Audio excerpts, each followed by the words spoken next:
Film ini mengisahkan seorang bocah perempuan yang sangat menghormati kedua orang tuanya. Dia bernama Meilin, gadis keturunan Chinese Kanadian yang tinggal di kota kelahiran ayahnya, kota Toronto, Kanada. Meilin adalah nama Chinese pemberian ibunya yang berarti bunga mawar yang indah.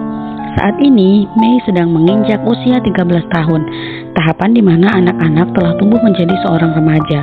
Kemanapun dia pergi, Mei selalu membawa Tamagotchi-nya, mainan yang sangat populer di tahun 2000-an.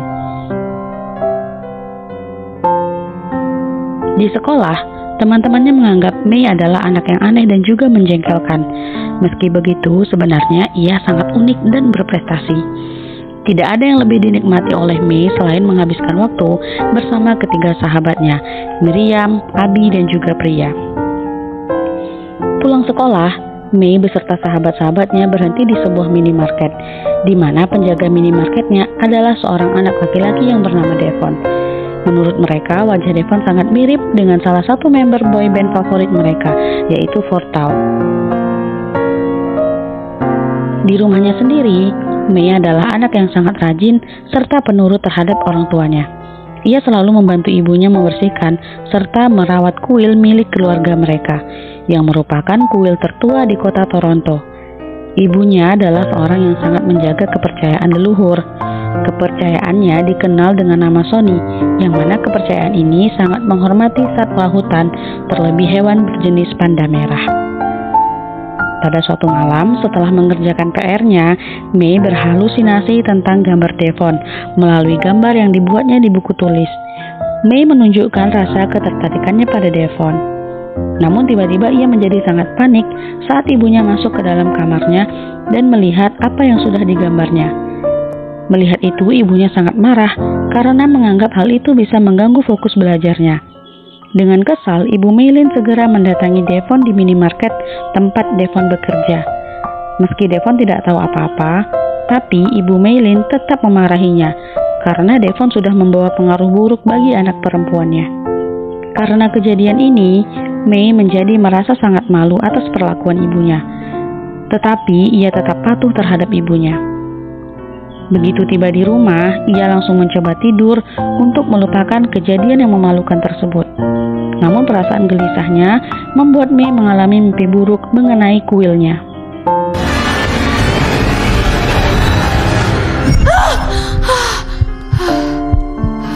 Keesokan paginya, sebelum sarapan bersama ibu dan ayahnya, Meilin berjalan masuk ke kamar mandi.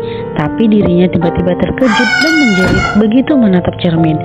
Fisiknya telah berubah menjadi seekor panda merah. Ibunya yang mendengar jeritan Meilin dari dalam kamar mandi menduga bahwa Mei mengalami menstruasi untuk pertama kalinya. Jadi ia masuk sambil membawakannya vitamin serta pembalut. Mei berusaha bersembunyi dari ibunya. Beruntung bunyi air panas di dapur mengalihkan perhatian ibu Mei sebelum ibunya sempat melihat dirinya. Meilin bergegas masuk ke kamarnya dan mencoba menenangkan diri. Dan dia pun menyadari jika ia berhasil mengendalikan diri, maka tubuhnya bisa kembali ke bentuk normal. Pagi itu, Mei datang ke sekolah diantar oleh ibunya yang ingin memastikan bahwa keadaan putrinya baik-baik saja. Di dalam koridor sekolah, anak-anak yang sempat melihat kejadian di minimarket kemarin sengaja berkeliling menyebarkan gambar Mei dan Devon. Hal ini jelas saja membuat Mei merasa emosi dan hampir membuatnya menjadi panda merah. Namun dengan sabar, ia berusaha menjaga amarahnya. Di kelas, Miriam temannya memberitahu Meilin bahwa ibunya sedang mengawasinya dari luar. Hal itu cukup membuat Mei merasa kesal. Terlebih lagi, ibunya juga menjadi pusat perhatian teman-temannya karena bertengkar dengan penjaga sekolah. Kali ini, Mei merasa sangat dipermalukan lebih jauh lagi, sehingga ia tidak dapat mengendalikan emosinya. Dan akibatnya, Meilin berubah menjadi panda merah sekali lagi.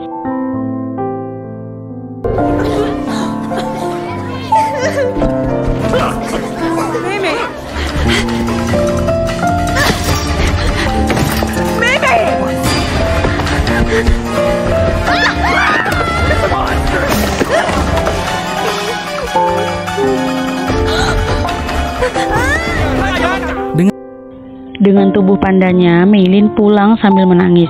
Ibu dan ayahnya mencoba menenangkan Mei. Ternyata leluhurnya memang memiliki keterikatan dengan roh panda merah. Keterikatan yang tadinya dianggap suatu berkat, kini berubah seolah menjadi kutukan untuk dirinya. Ibunya pun berkata kalau ia juga pernah menjadi panda merah, dan mereka bisa menghapus kutukan tersebut pada saat bulan merah, yang terjadi pada tanggal 25 di bulan berikutnya. Keesokan harinya, Miriam, Pria, dan Abi mampir ke tempat Mei karena mereka mencemaskan kondisi Meilin. Pada saat inilah Mei mencoba menjelaskan kepada mereka tentang kutukan tersebut. Setelah Mei kembali ke wujud manusianya, ia diajak oleh teman-temannya untuk menonton konser 4 tahun bulan depan. Mereka pun memaksa agar Mei meminta izin kepada ibunya.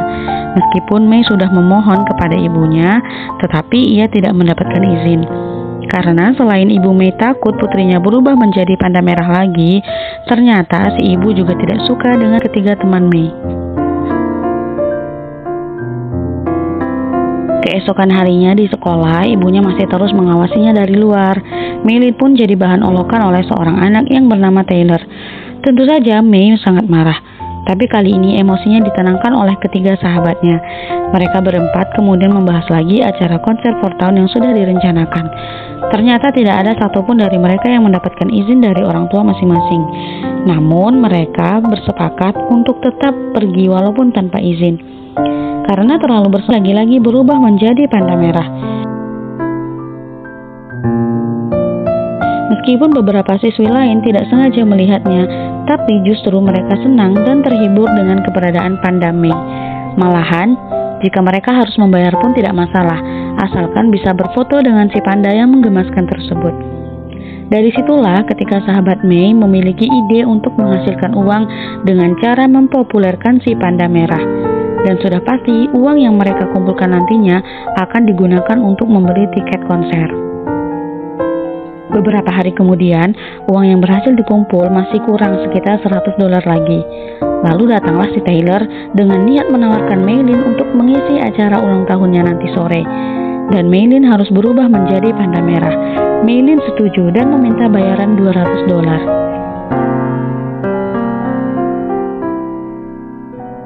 Sorenya, Mei meminta izin keluar kepada kedua orang tuanya dengan alasan akan pergi les matematika. Ibunya setuju dan memaksa untuk ikut.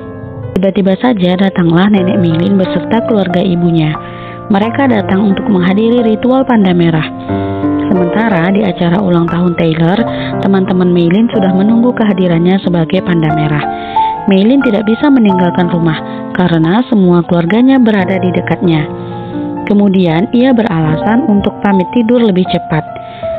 Tanpa diduga, neneknya menyusul Mei di kamarnya untuk memperingatkan agar Mei jangan membiarkan dirinya berubah menjadi panda merah lagi. Karena neneknya khawatir, jika ia terus bergantung pada wujud panda merah, maka semakin sulit bagi Mei untuk melepaskannya, dan itu bisa menggagalkan malam ritualnya. Mei tidak menghiraukan perkataan neneknya, ia malah datang ke acara ulang tahun Taylor secara diam-diam. Mei menjelma sebagai panda merah dan terlihat asik menikmati pesta bersama teman-temannya. Sementara di rumah, ibu Mei menemukan ada kaos panda serta selebaran pesta ulang tahun di kamar putrinya. Meilin bersama teman-temannya membicarakan konser 4 tahun. Dia pun mengetahui bahwa tanggal konsernya ternyata bertepatan dengan tanggal ritualnya. Mei sangat kesal mendengarnya.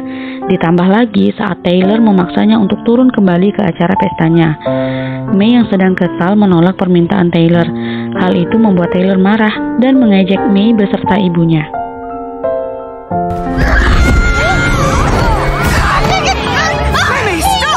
Ketika kemarahan Mei sebagai panda merah memuncak, ibunya tiba di tempat pesta Taylor, sehingga Mei tidak jadi menyakiti Taylor.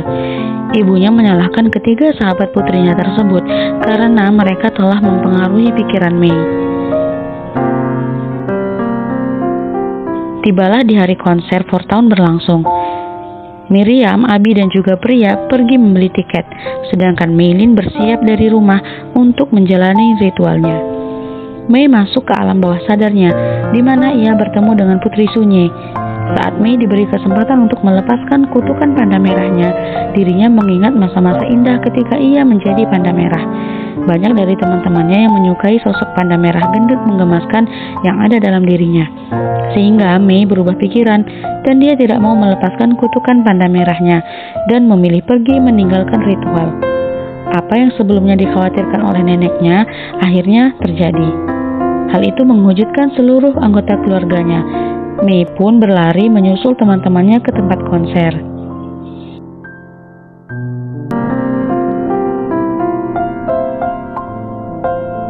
Di atas pembangkangan yang dilakukan oleh Meilin, ibunya sangat kecewa dan marah, sampai-sampai sang ibu tidak dapat mengendalikan emosinya dan membuatnya berubah menjadi sosok panda merah yang sangat besar.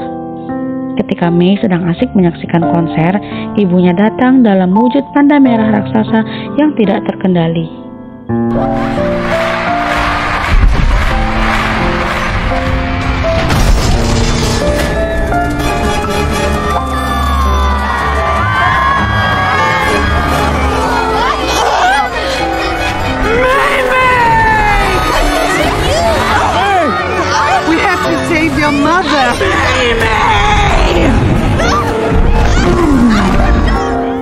Meilin akhirnya berhasil ditangkap oleh ibunya.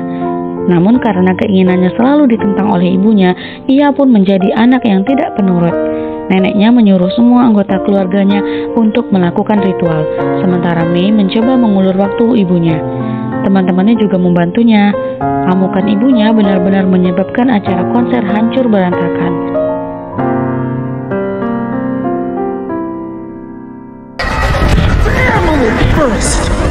I tried to...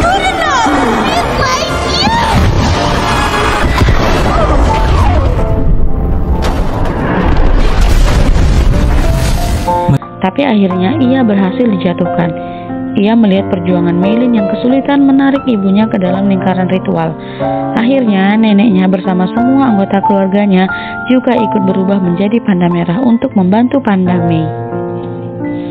Ketika ritual kembali dimulai, di alam bawah sadarnya Meilin menemukan gadis remaja seusianya yang mana itu adalah ibunya sendiri.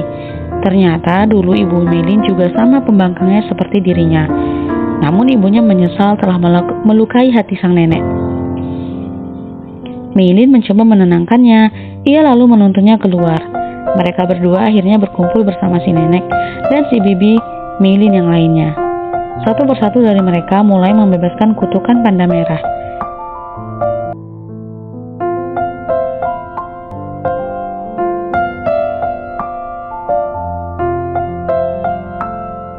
Tapi ketika giliran Meilin, ibunya pun tidak lagi memaksanya.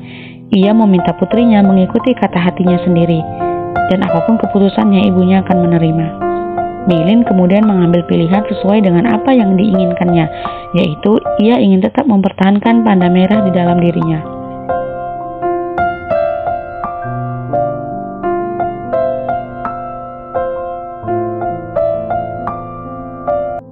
Setelah kejadian itu, ibunya telah berhenti menerapkan banyak batasan pada Meilin. Meilin pun merasa lebih nyaman menghabiskan waktu bersama teman-temannya.